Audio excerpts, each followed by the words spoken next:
Hey friends, welcome once again to your channel dream shot. Photography की काफ़ी genres होते हैं, लेकिन इस पर्टिकुलर चैनल में मैंने हमेशा से पोर्ट्रेट फोटोग्राफी के बारे में ज़्यादा बात किया है। अगर आपको लगता है कि आप जब फोटोज क्लिक करते हैं, कभी ब्लर फोटोज आ जाता है कैमरा शेक की वजह से, या कभी बहुत डार्क या बहुत ब्राइट फोटोज आ जाते हैं, शुरू में डेफिनेटली हम लोग ऑटो मोड में क्लिक करते हैं, बट वहां से मैनुअल मोड में जाना उतना ईजी नहीं है। आपको अपर्चर, ISO और शटर स्पीड तीनों को इन कंट्रोल में रखना पड़ता है, और बिगिनर फोटोग्राफर्स के लिए जो ट्रांजिशन है ये बहुत मुश्किल होता है। और मैं जब एक इंटरमीडिएट स्टेज के बारे में सोचता हूँ, मुझे अपर्चर प्रायोरिटी जो है वो बहुत सही लगता है। जब हम पोर्ट्रेट फोटोग्राफी करते हैं, हम चाहते हैं कि अपर्चर जो है वो हमारे कंट्रोल में रहे। आई मीन टू से, अगर कोई एक ही बंदा खड़ा है तो फिर हम 1.8, 2.2 इस तरीके का वाइड अपर्चर यूज कर सकते हैं। लेकिन अगर बहुत कम डिस्टेंस में बहुत लोग खड़े हैं, then definitely we have to increase the aperture number so that everybody is in focus. ऐसी सिचुएशन में हमें लगता है कि बस अपर्चर पे हम लोग कॉन्सेंट्रेट करें और शटर स्पीड और ISO ऑटोमेटिकली सेट हो जाए। Of course we can not beat manual settings, लेकिन उसके लिए आपको एक पर्टिकुलर एक्सपर्टीज की जरूरत होता है। एंड मैंने जब अपर्चर प्रायोरिटी मोड कुछ फोटोग्राफर्स को जब सजेस्ट किया, मुझे ये सुनने को मिला कि कभी कभी ISO टू मच हो जाता है, कभी कभी शटर स्पीड टू लो हो जाता है और शेक्स भी आने लगता है। So what is the fix for this? Let me tell you. जब अपर्चर प्रायोरिटी हम लोग सेट करते हैं, उसको सेट करने का भी एक स्पेसिफिक तरीका होता है। हम लोग उसको कस्टमाइज कर सकते हैं। एक बार हम उसको अपने हिसाब से कस्टमाइज कर दिया, then it will be very very easy for us. तो सबसे पहले आपको क्या करना है? ऑब्वियसली आपको अपर्चर प्रायोरिटी मोड में सेट करना है। क्योंकि I am used to Canon, मैं मेनू सेटिंग्स को कैनन कैमरा के हिसाब से बताऊंगा। निकॉन और सोनी यूजर्स आपका करस्पॉन्डिंग जो भी सेटिंग्स होगा, आपका यूजर मैनुअल देख के आपको समझना पड़ेगा। जो सेट करने का कॉन्सेप्ट लगभग सेम होगा, लेकिन मेनू सेटिंग्स और टर्मिनोलॉजी में थोड़ा सा चेंज हो सकता है। Click on the menu button and go to ISO speed settings. ISO speed setting के अंदर जब आप जाओगे, then you will get 4 different items. ISO speed को आपको ऑटो सेट करना पड़ेगा। इफ नॉट, कोई एक पर्टिकुलर ISO मेंशन होगा वहां पे, and the camera will always pick up that ISO। ISO range के बारे में आपको उतना टेंशन लेने की ज़रूरत नहीं है। आप मिनिमम उसको 100 पे डाल दो, और जो मैक्सिमम है वो आपकी कैमरा में जो भी हाईएस्ट है वो सेट कर देना। ऑटो ISO बहुत इंपॉर्टेंट है, जिसमें आपको मिनिमम उस सिचुएशन में आप जहाँ पे क्लिक कर रहे हो, जो भी एम्बियंट लाइट है उसके हिसाब से मिनिमम जो भी आपको रखना है वो सेट करना पड़ेगा। आप 100 सेट कर सकते हो, और मैक्सिमम ISO वो भी आपको सेट करना पड़ेगा।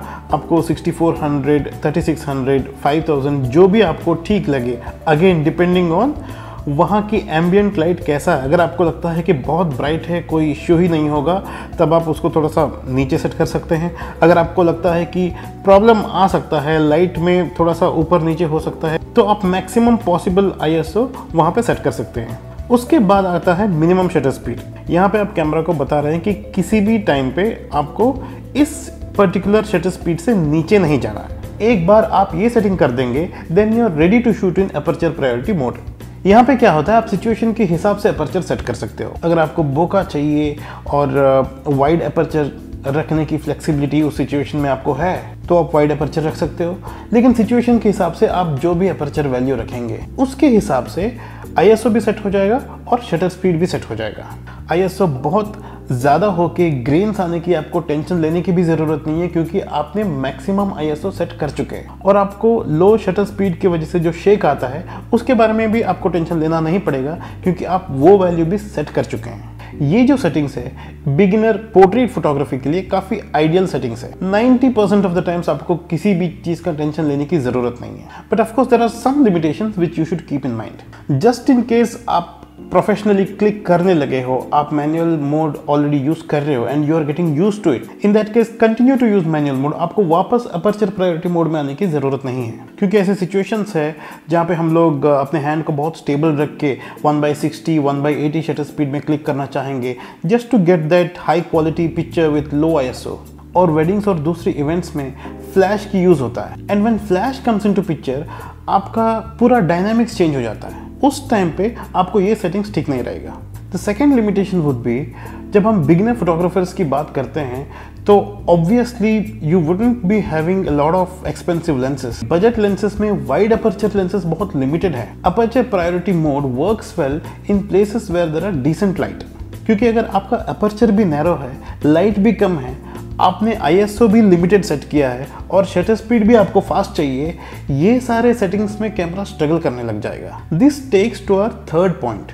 मोस्टली ऐसा ही होता है कि आप अपर्चर सेट करेंगे और ISO का एक रेंज होगा और मिनिमम शटर स्पीड होगा और इसी कॉम्बिनेशन में कैमरा क्लिक करते रहेगा। But when there are extreme situations, example आपको नैरो अपर्चर नंबर रखना पड़ रहा है, जैसे कि आप 4.5 रखेंगे या 5 रखेंगे या 6 रखेंगे, आपने कैमरा को ये भी कहा है कि ISO 3600 से ऊपर मत जाओ और आपने कैमरा को मिनिमम शटर स्पीड भी सेट कर दिया है कि 1/125, 1/60 या जो भी है। इस टाइम पे अगर कैमरा आपका रूल स्ट्रिक्टली फॉलो करे then it may not get the right exposure. हो सकता है कि बहुत डार्क आ जाए पिक्चर, तो कैमरा को किसी ना किसी में तो कॉम्प्रोमाइज़ करना पड़ेगा। ऐसे सिचुएशन में कैमरा लो शटर स्पीड पे चला जाता है। यूजुअली वो नहीं होता है, लेकिन अगर बहुत कम लाइट है, अपर्चर भी नैरो है और आप ISO भी ज़्यादा करने नहीं दे रहे हैं, ऐसे सिचुएशन में लो शटर स्पीड चला जाता है। अगर वो लो शटर स्पीड पे चला गया तो आपकी जो फोटो है उसमें शेक आने की चांसेस है। तो आई होप दैट आप ये पर्टिकुलर सेटिंग आपके कैमरा में ट्राई करेंगे and I hope it works for you. This is very ideal in situations where आप आउटडोर जाते हो, आप मैक्स ISO बहुत कम रख सकते हो। You can limit it by 400 और may be 800 in the worst case. आप मिनिमम शटर स्पीड भी 200 रख सकते हो और डिपेंडिंग ऑन द सिचुएशन आप अपने अपर्चर को सेट करते रहो और क्लिक करते रहो। It's gonna be very easy for you. I hope आपको ये वीडियो अच्छा लगा हो। If you like it, please give it a thumbs up and let me know. Do make sure that you subscribe to my channel. Thank you so much for watching. Take care.